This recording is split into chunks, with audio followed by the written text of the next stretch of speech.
大家好，我是议员，各位我们来吃瓜啦。哎呀，没有想到爸爸跟我们也有瓜可以吃。前情提要，这一次我们的 KVK 是960跟2489的 KVK， 然而爸爸就在这个地图里面，也就是我们的对手。自从爸爸在上一次 YouTube 的留言中有写到，假设他有一天要离开2489，他就会选择来960跟他的队友跟他的老朋友相聚，因为他这句话说到好像960的门口是随时可以为他打开的。但是在之前的影片我已经有明确说过了，包哥是已经拒绝了爸爸，不管各位再怎么头铁都好，你们都要相信爸爸的诅咒，所以我们不可能让爸爸进来的。那么 CView 就有留言说到，好像我们真的很想要爸爸一样。其他的玩家还是一直以为我们是因为爸爸战力太高了，收他进来还不如收5-6个玩家。CView 这里是明确的说出，因为诅咒我们才拒绝他的，不是因为战力。爸爸就回复到，我不知道你是谁，我也不在乎，我只是写到当有一天我要离开的时候，就会去找我的朋友，就比方说阿 Z， 其他东西对我来说不重要，但是谁知道呢，有可能我的朋友会过来。他讲到阿 Z 好像会因为他而过去他的王国，然后 CView 就往他脸上丢了一份报告过去，现在你知道我是谁了啊，直接让爸爸闭嘴，无话可说。也因为这件事情之后呢，爸爸确实是记得 CView 了，然后他还把 CView 的名字改掉变成 CEWILL。那原本他们之间的恩怨呢就应该到此为止了。然而在昨天 CView 有发布了一个影片，就是豹哥对上爸爸的影片，详细的解说你们可以看 CView 的影片，我这里只是大概陈述一下，就是豹哥跟爸爸单挑7对7，然而爸爸先手打豹哥，豹哥还没有准备好，但是可以明显看到爸爸打的方式跟豹哥打的方式是不一样的。假设你是已经玩很久的玩家，应该也知道怒气是不能断的，所以豹哥采用的方式就是打到对方残血之后就马上换下一个目标，然而爸爸打的方式也比较明显，就是打死了一个目标之后才换下一个目标。可是爸爸先手的关系，照理来说他的怒气应该是比豹哥还要更快才对，但是最后出来的结果居然是豹哥赢了，而且豹哥的军气好像是比爸爸还要更糟糕的。那详细的报告内容你们直接去看 CView 的影片。在 CView 发布了这个影片之后，爸爸有来看也有留言，他说豹哥是因为他拿国王的关系有增加 5% 的攻击防御生命，所以爸爸说这样子对他来讲不公平，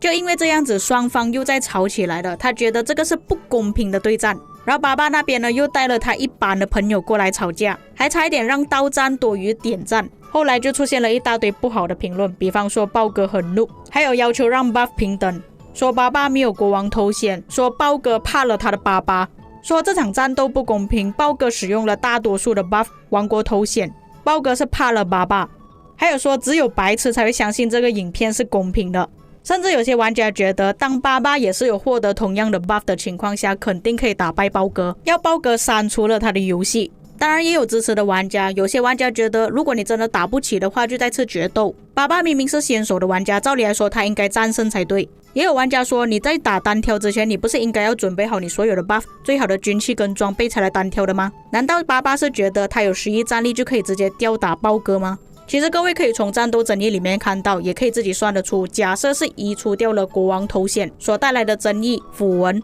其实豹哥的争议还是比爸爸高出一点。假设爸爸真的要公平的竞争的话，那么就不应该要在联盟里面退出联盟，不应该拿任何的头衔符文，不能穿装备跟军器，这个是最公平的打法。然而他们都选择这样子的单挑方式，就应该自己先提前准备好了，就是模拟现实的战斗。难道你打仗的时候就会去问对方，你会带什么头衔啊？你会拿什么铭文啊？会用什么搭配？会带多少的部队？你们打仗的时候会这样子问吗？不会嘛。但是在那个影片的评论区下面呢，就有一个玩家就说到，他所见过的阿拉伯人跟土耳其人都是谦虚脚踏实地的，除了你之外，你是我见过最傲慢的混蛋。就因为这句话，爸爸就说要举报他，他有种族歧视，他就把这个对话放去他的频道，又掀起了种族情绪，就导致成原本单挑的问题就变成种族歧视的问题了。各位应该也知道，大多数的对话中只要加入种族情绪都会影响到很大的。不确定是不是因为这样子的关系而导致到大多数的人都跑去 CView 的影片留言了。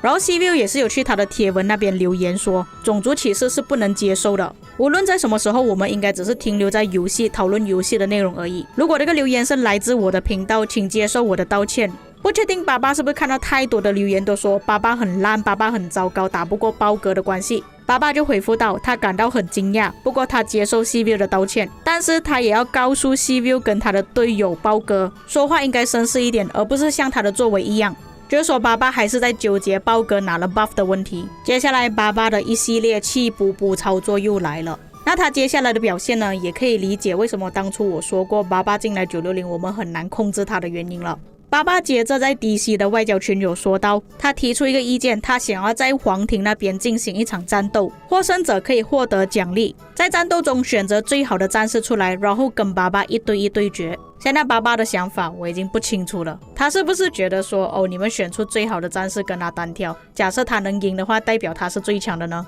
他好像是带动了28-9的情绪，这里就有一个人写到，我不确定是谁啦，他这里就写28-9会害怕960吗？他们说当然不会，爸爸就说到让我们摧毁他们吧，结果是 Paul 跳出来说让我说话吧爸爸。因为这个是外交群的关系，960的玩家也是看到的，然后管理层呢也是好像进去跟他们吵架了，爸爸好像又要跟对方吵起来了，最后 Paul 直接跟他讲，你可以不要说话吗？他是直接 tag 了爸爸的名字跟他说，请你现在不要说话。后来960的玩家全部过去说，爸爸好强啊，爸爸很厉害啊。后来 NG 过去说到，他是在960可以做出决定的人，如果你想要战争的话可以说一声。接着爸爸又气补补了，他讲这一周以来他一直保持沉默，现在他已经受够了。他说如果他可以单独做决定的话，情况就会有所不同，但是 Paul 跟 Avix 的关系，所以他没有办法做出决定，他只能在一对一对决中做出决定，也就是说他可以发动一对一的战争，而不能发动整个王国的战争的意思啦。这样还好，至少他的眼里呢还有 Paul 跟 Avix 在，而不是他已经超越了这两个大佬，他已经变成国王了。下面任命这里有写了一句，我不确定他是写给谁啦，他就说 RZ 尊重960的每一个管理层，你应该要向他学习，谢谢。我不确定任命是不是真的写给他，这里没有 take 他的名字。然后爸爸的怒火又在烧起来了，他讲我已经受够对话了，让我们在战场上对话吧。Fish 就说这个留言对他们对话来讲没有任何的帮助，请停止。爸爸就回复到，你以为我害怕吗？再接再厉吧。NG 就直接 take 了 Paul 确认，所以我猜你们想要继续战斗对吧？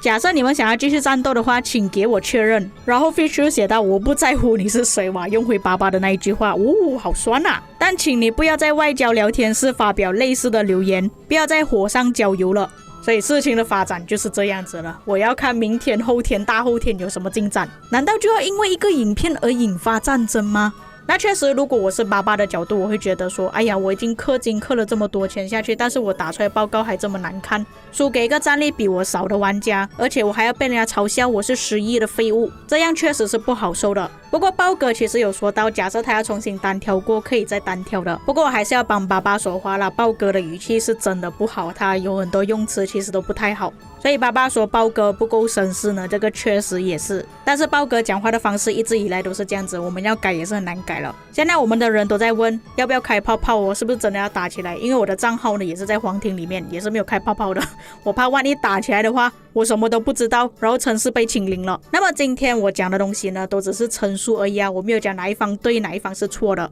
我也觉得做第2次的单挑对决是最和平的方法。至于各位有什么看法，可以在评论区给我知道。以上就是本期内容，我们下期再见。